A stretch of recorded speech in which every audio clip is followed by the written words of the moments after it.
doctor, you can keep him, and cutting $3 trillion out of Medicare or whatever the number is won't affect your Medicare or Medicaid at all. There's a vast difference between those things, right? I mean, even though we may have difference in this one, there's a level of truthfulness, right? Yeah, and I think when you get into that you're talking degrees of dishonesty now, and I think yes, right, and I believe that people fall under this idea that I think it's the idea that if if you veer from the truth, no matter the degree, you become accountable as much as anyone else. And I think that's the nuance you're trying to hit on. I think you got it exactly. Love that. I would be curious, Monica, if you have anything to contribute on that particular subject, because I think you might have something to say about it.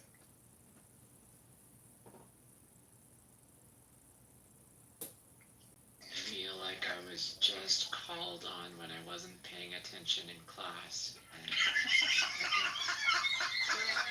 That's a correct feeling. That's a correct feeling. That's what happened, Monica. That is what happened. Okay, Francine, do you have anything to say about what Steve just said?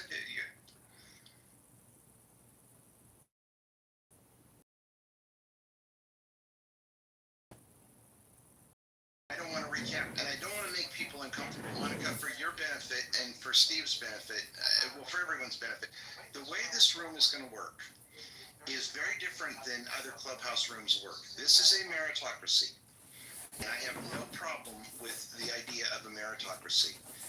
And what that means is that I invite people to the stage because I think their points of view, I'm not,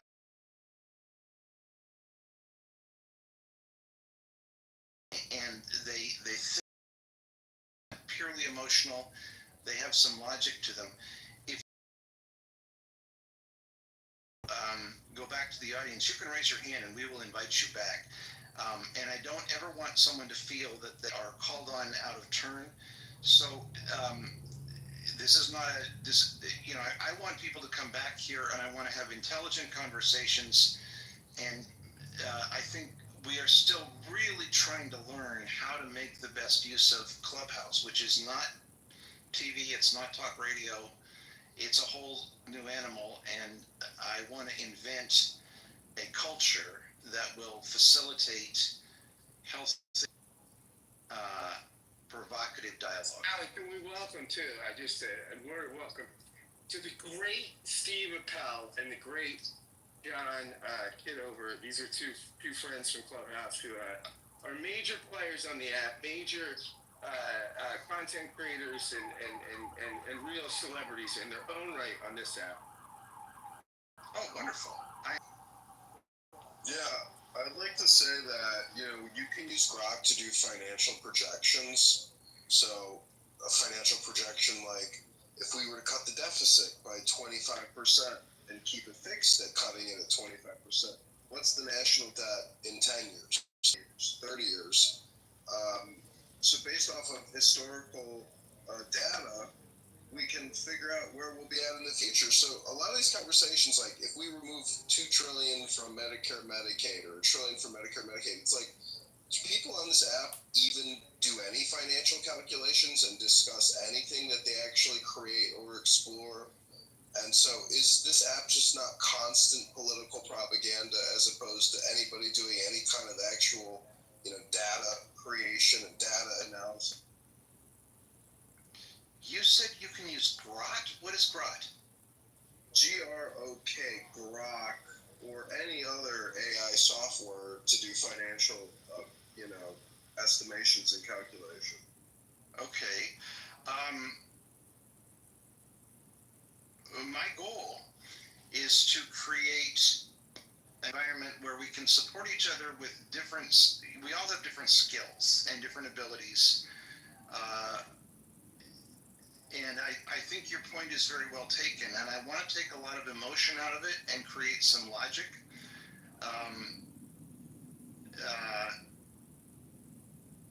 not sure how to add that to this particular conversation, but we're going to move this room to Tuesday nights, and I would love to invite you to educate us a little bit on that. I think the problem is the deficit is a fairly simple thing to talk about, right? As a piece of the budget. What's not so easy to talk about is cuts in Medicaid or cuts in Medicare. And I think we're irrational about that. Does that make sense? Yeah, I would love to remove the emotional factor in all clown house rooms because it's better for everybody, better for the speakers, better for the listeners. Well, we're on the same team.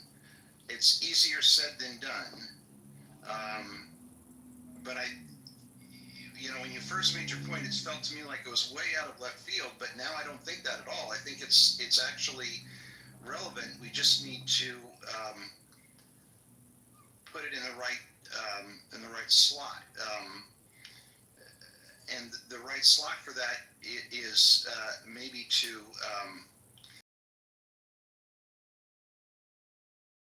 I think would be wonderful.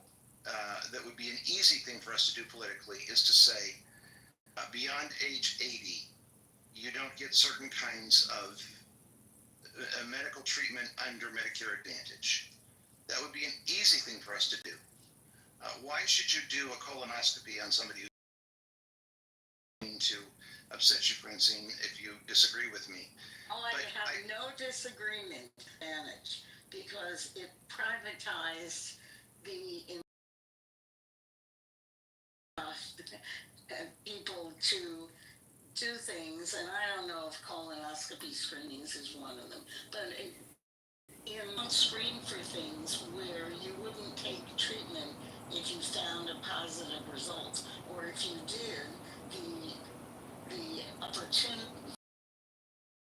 living through the treatment is minimal. And we do a lot of that, not only in Medicare, but we do it in Medicaid. And there's a real problem with our healthcare system. There's a lot of waste and fraud in Medicare. And it's not where people think it is. It isn't with the patients, and it isn't even with the providers as much as it is with the payers, the Medicare Advantage people who give things to Medicare patients that they can get paid for and they can upcode for. And that's where there's a lot of waste and fraud and a whole bunch of other stuff. But it's so complicated, the healthcare thing. I mean, I've been studying it. And I still this is a really wonderful point. I think what you said is you personally are not on Medicare Advantage and you don't like it. Is that the first thing you said? Total waste of money, right? Yes. Okay. The second thing you said is you actually agree with me that colonoscopies for people over 85 might be a waste of money. Did you the objective here, as I see it, and I think I have a completely opposite opinion from you of Medicare Advantage, but for a very different reason. I think it gives people the autonomy that just talking about, and I think it could potentially be a great dividing line for people to make end-of-life decisions. Nobody dies dead even. I used to be a financial advisor, and that was one of the things we would say in our presentation. Nobody dies dead even, and this is a list today, but someday we should have I would love to have a room with you to discuss that particular subject, but not in one of these Tuesday rooms, because it's a philosophical point, and you're making a wonderful argument against privatization, and I have no problem with that. I agree with that, but I think the other side of it, just like in Obamacare, where you had people decided how much they were willing to pay towards their own medical care. So that piece does provide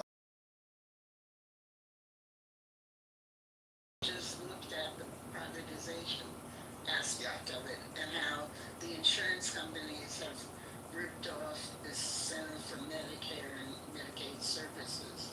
Yeah. Well, as a former insurance agent, I really was quite highly steeped in Medicare, and the more I studied, I was impressed by the freedom of choice it allowed. But your point is still legitimate, and I don't want to rain on that point, and I would love to. We'll schedule a room someday just to discuss that. So we're going to close it up at 5:30 because I'm dedicated to trying to keep these to a half an hour. I think we found the right idea is a wonderful idea. Scott, you mentioned two people, and I only gave a chance to one of them. Bring Uncle Steve about. We should let Uncle Steve say hello. Uncle Steve. Uncle Yeah, what do you Steve, think of? do you want to give a fire the troops for how we can make a better country to I would love to give a promo. If any of you are not doing anything on Saturday or Sunday, or you'd like some background doing, 7 a.m. to 10 a.m. Pacific Standard Time on Saturday is Ask Uncle Steve, and same time on Sunday is Ask the Atheist. Both the shows are run exactly the same way. Unlike most clubhouse rooms, we love for the new speakers to come on stage. We put a premium for the new speakers. Everybody gets a fresh five to talk about whatever they want. Everything's on the table, and nothing is off limits. Thanks for the shameless plug. You're welcome. I love what Uncle Steve does because it is organized. It is not a free-for-all. And he and I have had a couple of exchanges on his program, and I have found them incredibly helpful. Oh, do me a favor, just refresh my memory because I'm not. It's not going into the RAM. What did we last talk about? We last talked about how you handle your moderators. That you have. I remember. Now I remember you. It's nice to talk to you again. How are you, Alan? I'm good. And the other thing we talked about was a meritocracy for the stage as opposed to what other people do. And you've seen that experiment here, and I like the way it's going, and I'm going to continue to do it. I think rather than focused on time, and this is not a criticism of what anyone else does in Clubhouse, but rather than focused on time, I'm very focused on subject matter and content. So I'm into an iterative dialogue. And Steve, I think you do a great job of an iterative dialogue with individuals. I'm trying to learn to do it with a group, and it's a challenge, but it's a challenge that I'm enjoying. So thank you. Anything I can do to help and keep up the good work. Much success. Thank you much. Okay, guys, we will be back on Tuesday afternoon in Pacific time and evening in Eastern. It'll be 4 Pacific, 7 Eastern. I think what I will do is write down for Yasi these 10 things and see if we can get them into a thing that is manageable and not throwing one out. And then I think, Dr. Francine, some other day, and it could be in your room or my room, I don't care. I would love to have this Medicare discussion. That's too small a topic for what I'm trying to do. Yeah, Is that fair? sure, of course it's fair. Okay, very good. Thank you, everyone. Wonderful room. Yasi, you can close the room. One thing, I just wanted to say, like, I put Scott's podcast link. I did it on top and also in the chat. It's a really good podcast. I really recommend it, and I really recommend everyone to subscribe to it. Oh, that's right. And the other thing is, if you are not a member of this house, good. And if you're not a member of this house, please join the house. Of course. And yes, you can close the room. Thank you. Can I say one other thing? Sure, Andrew. And it's just in regards to consumer protection, correct? Mhm. I think you might want to include and regulation. Yes. Thank you. Okay.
seen Chuck Norris lately?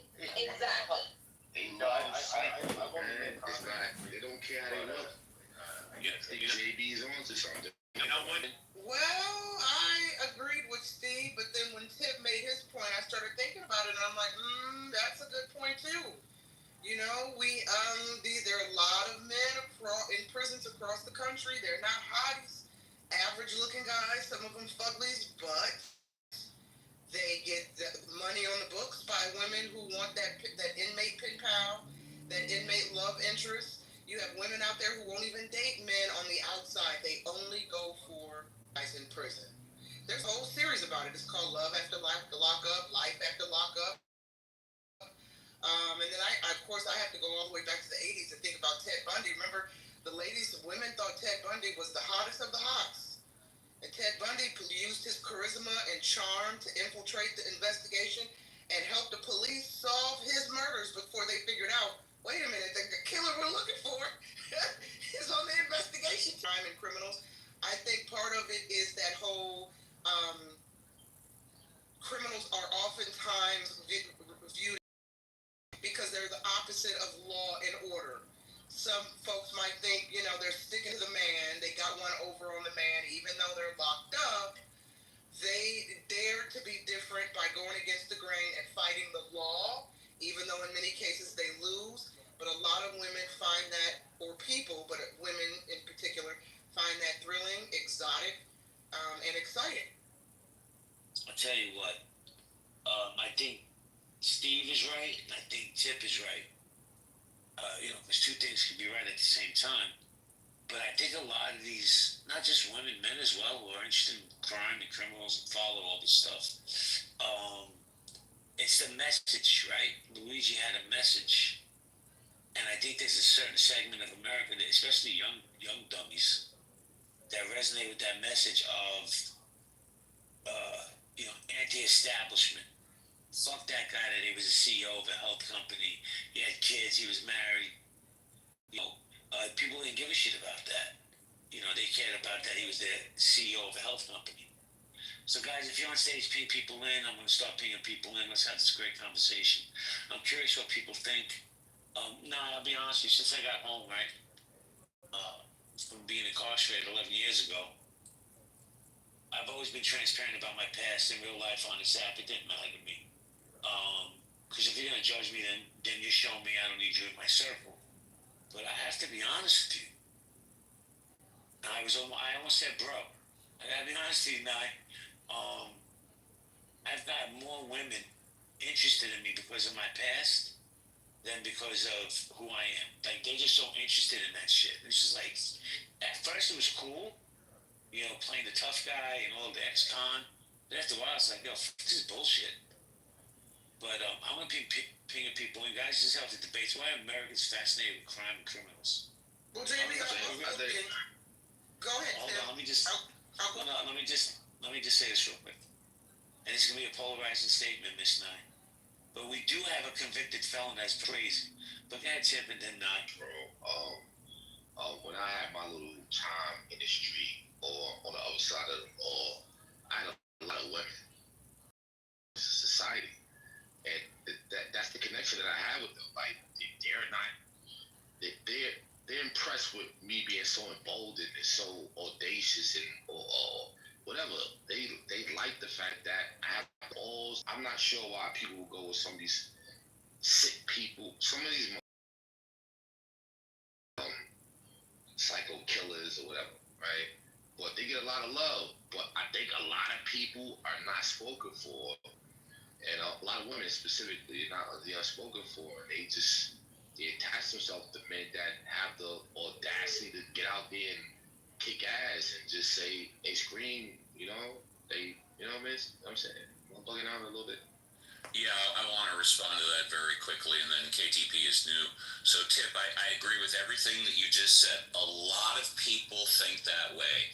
A lot of people admire people who have the balls, and they use Mangione as an example. However, this is my take on Mangione. And again, once again, I think a lot of people agree. Pardon me. I think you're right. A lot of people think that. My take is the guy is a fucking coward. In my opinion, it's cowardly to grab a gun, kneel behind a trash can, stake out the person you're looking for, wait till they pass you by, and then shoot them in the back 3 times. I completely agree with you. A lot of people think that's balls. I think that is the worst form of cowardice. Did you ever read that book, whatever the whatever that is? Did you ever read that book, Steve? Nope, never even heard of it. Right, so you got to get a little bit more academic. I think it was less than ballsy. I think it was cowardly what he did. I agree with you with that. But he still represents a demographic, this country that feels not recognized. There was something behind that. You're 100% correct. Absolutely. All right, so we agreeing and disagreeing at the same time. Okay. No. I'm agreeing with you that there is a segment of society, you are absolutely right, that thinks what he did took a lot of balls, courageous, and he represents them. No, not good. I was just going to say, I am with the other segment of society that think he's a total coward. Thank you, gentlemen. Thank you. Now you wanted to jump in and then we'll go to KTP and Brent. Stage. I just want to go more in depth. Why are Americans fascinated with crime and criminals? Shoot, the only thing I can try to think of is built on crime. If you actually really want to think about it, you know.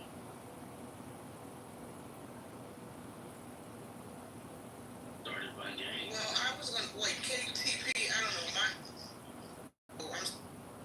No, go ahead, Nye. KTP. Thank you for your share. I didn't mean to interrupt him. I thought he was done. I didn't want to interrupt. You're fine. Yes, he went. Okay.